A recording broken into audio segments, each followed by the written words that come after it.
whatever we want to talk about, we're going to talk about it. What's up, guys? Welcome to another episode of E4 Explicit Podcast. I'm Corey, and this is Anthony Davis, a professor, and I will let you kind of tell me your background. I'm Associate Professor of Economics at Duquesne University and the Milton Friedman Distinguished Scholar at the Foundation for Economic Education. Talk about gun control. Talk about guns, yeah, right? Talk about guns. We're in the middle of Virginia, right? That's so, right. Yeah. Virginia's pretty gun friendly. Yeah. My colleague James Harrigan and I write an op-ed a month for papers throughout the country, and we make it a point to avoid talking about guns anytime we're close to some national gun tragedy. Sure. Because people are driving by emotion rather than logic. Yep. But it's worth thinking about a little bit. One of the things that people are largely unaware of is that the CDC commissioned a study just a few years ago, and by a few I mean maybe 5 years ago, asking the question, how much defensive gun use is there? In other words, in how many instances per year does somebody use a gun to prevent what would either be violence upon them or even their death, right? And as you can imagine, the numbers are very hard to come by. So you get this range, a huge range, from something on the order of 50,000 a year up to 1 million a year, something like that. But what's noteworthy is, in this study that the CDC commissioned, looks at a whole bunch of studies by people who have looked at this thing. Yeah. And it shows all the range of numbers.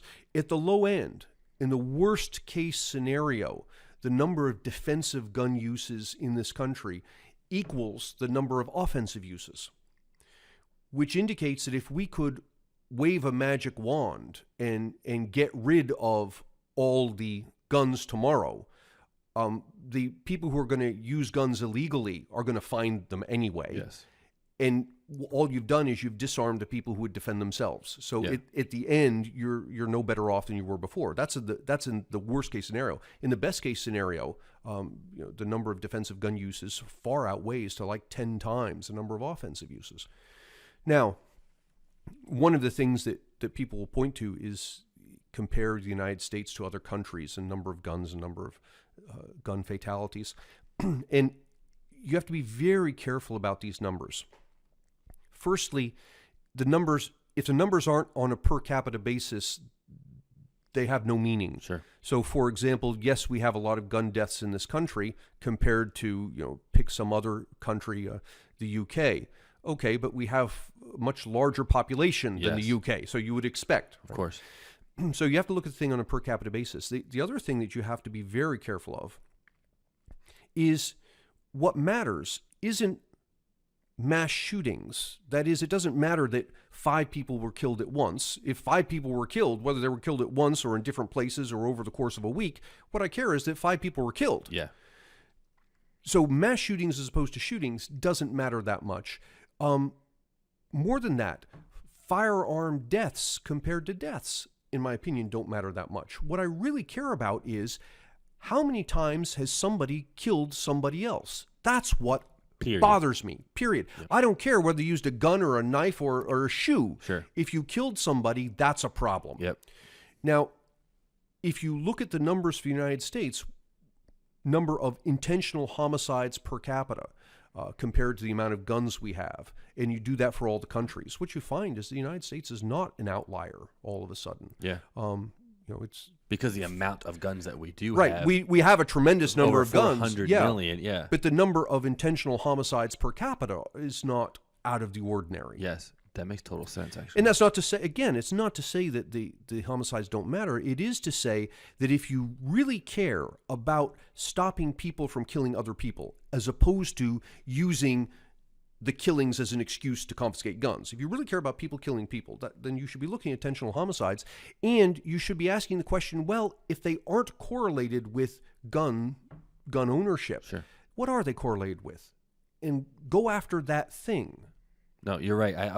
I had this conversation. Well, it wasn't a conversation. It was and I totally agree with you, because I think it's like, you think about if you did take all the guns away, when's the last time you saw someone like in a gang or a gangbanger go to a gun store, buy a gun that they know they're going to go commit a murder with? Probably never. So all of they're going to, if somebody wants to do harm to someone, they're going to find a way, whether it's a car, a knife. Oh, sure. It doesn't matter. So I had a friend of mine make a post on Facebook, and I never comment on stuff because I don't like to go back and forth.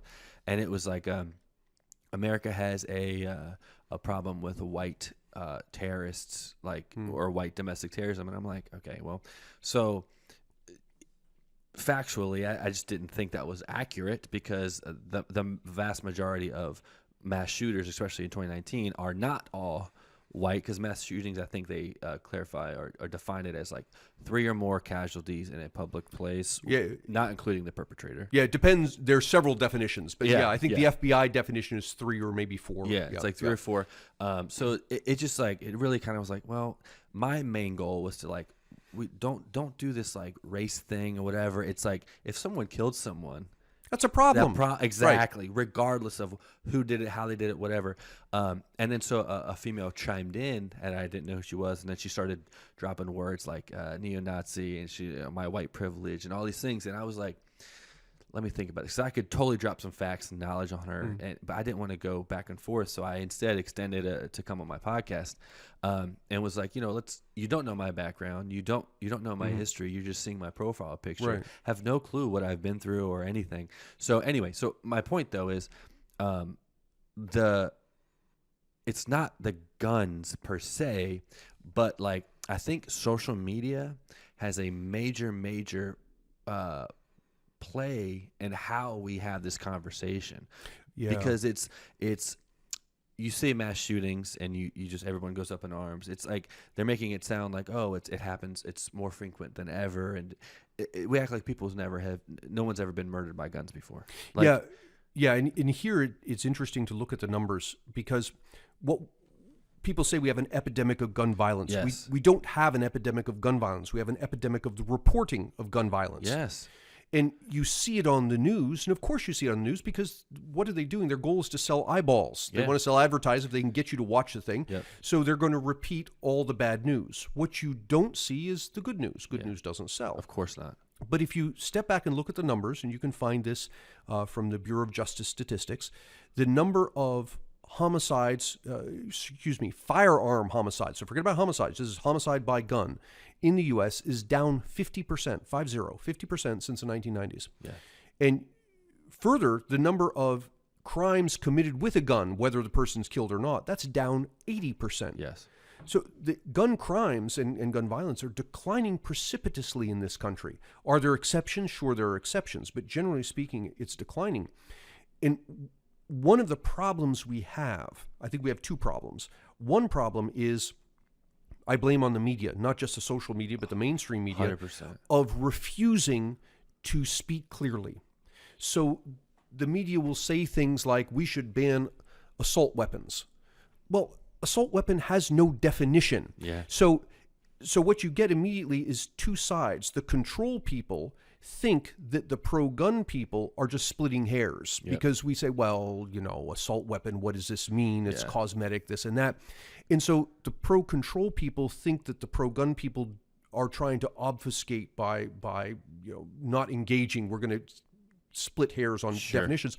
But conversely, the pro-gun people think that the pro-control people want to ban everything. Yes. Because they're using terms that have no clear definition. That are so broad. And therefore, could be applied to anything. Exactly. That makes sense. And so I think the first step to having a fruitful conversation in this country about gun control is, let's all pledge to get the terms right. So semi-automatic has a particular meaning. Assault weapon doesn't have any meaning. There is an assault rifle that does have a meaning, right? Yes. So it takes a little bit of time, but I think with 10 minutes with Google, we can figure this out. Yeah. And so we can use the right terms and have a conversation. And I think the next step, once we can now communicate clearly, is that each side has to give the other the benefit of the doubt. Sure. That just because you like guns and I don't, it doesn't mean you're evil. It doesn't mean I'm evil. Yeah. It means we're concerned about something. And I think we can find middle ground. And one of the interesting places to find some middle ground, I think, is in the combination of mental illness and guns. I think probably everybody could agree that someone with a mental illness shouldn't own a gun. Is that a Second Amendment violation? Yes, it is. But we violate all sorts, and the Supreme Court upholds violations of all sorts of rights. Yes. Under certain circumstances. To protect the public. Under certain circumstances, yeah. Now, that's fraught with all kinds of difficulties of how do we define mental illness, who does the defining. But notice what happens if we can first agree on the terminology so that we can communicate. Yeah. And second, assume goodwill on each other's parts. We can now, for the first time, start to have this conversation. And is it going to be easy to figure out how do we keep hands out of the mentally ill? No, it's not. No.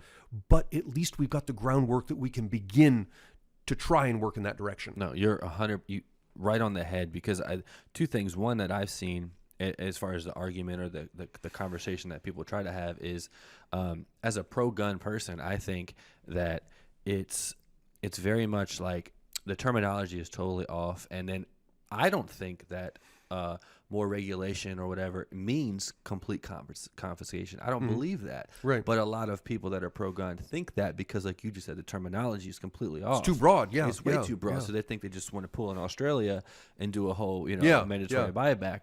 But I don't think that's the case either. And then, as far as you hit it right on the dot too, the gun homicide or the gun violence and the homicides are the numbers you should look at, because most people that have an argument that are anti-gun talk about gun violence in general, or whatever. Right. And it's like, or no, not gun violence, just gun deaths. Mm-hmm.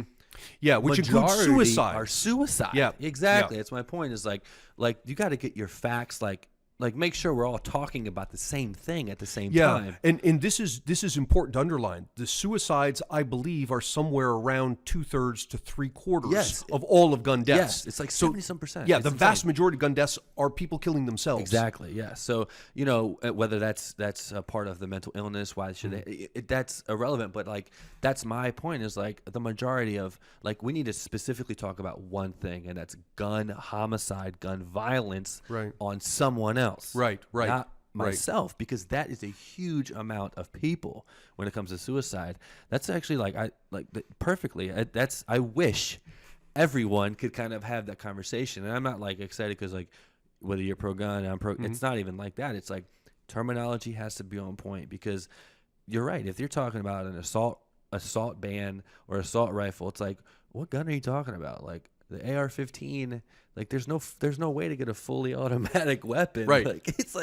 It's determined, and the media is a huge part of that. And it sucks because I don't know how or what's going to happen. You know what I mean? I don't know how we can have that conversation when you have people not knowing the terminology and thinking one way that are, one-minded in one way, and then the right as well, thinking they're just going to take all of their guns, and it's just so that's what your thing is, to focus on the actual details, have that conversation, know the terminology, and assume goodwill on the part of the person you're talking to. Yeah, that you're both looking to solve a serious problem. Yeah.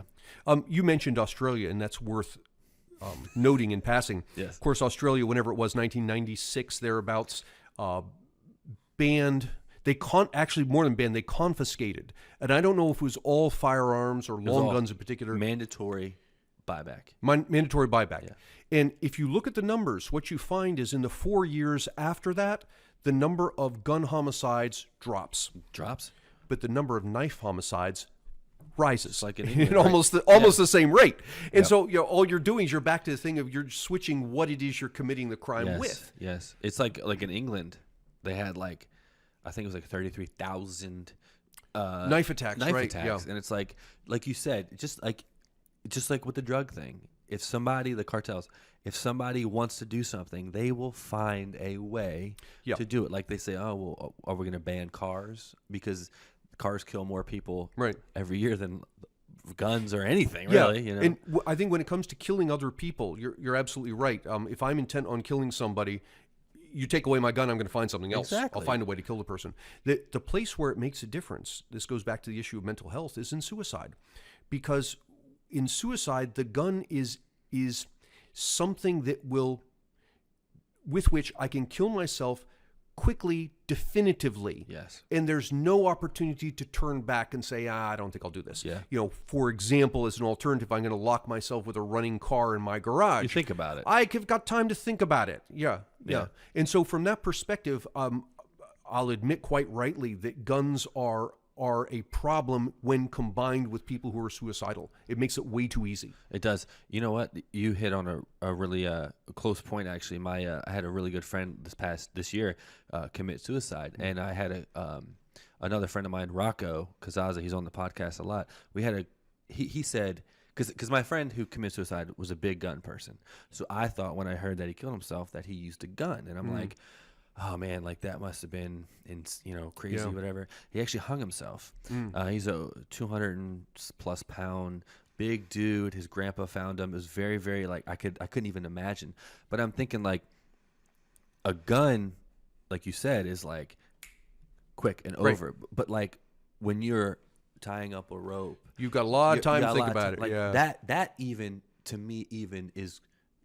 You got a lot more going on versus like, oh, I had a bad week. Let me just end it real quick. You know what I mean? So I don't know if like how though, because I know you can't really look into someone's mental illness, right? As far as like legally, right? Like I can't look into someone's if they've had mental health issues to ban them from getting guns. So how is that? How do we even? Yeah. See, and this is exactly the conversation that the left and the right should be having. Got it. And it is difficult, and I don't know what the answer is, but we're never going to find the answer if there is one until we sit down and start having that conversation, assuming goodwill on both parts. Of course.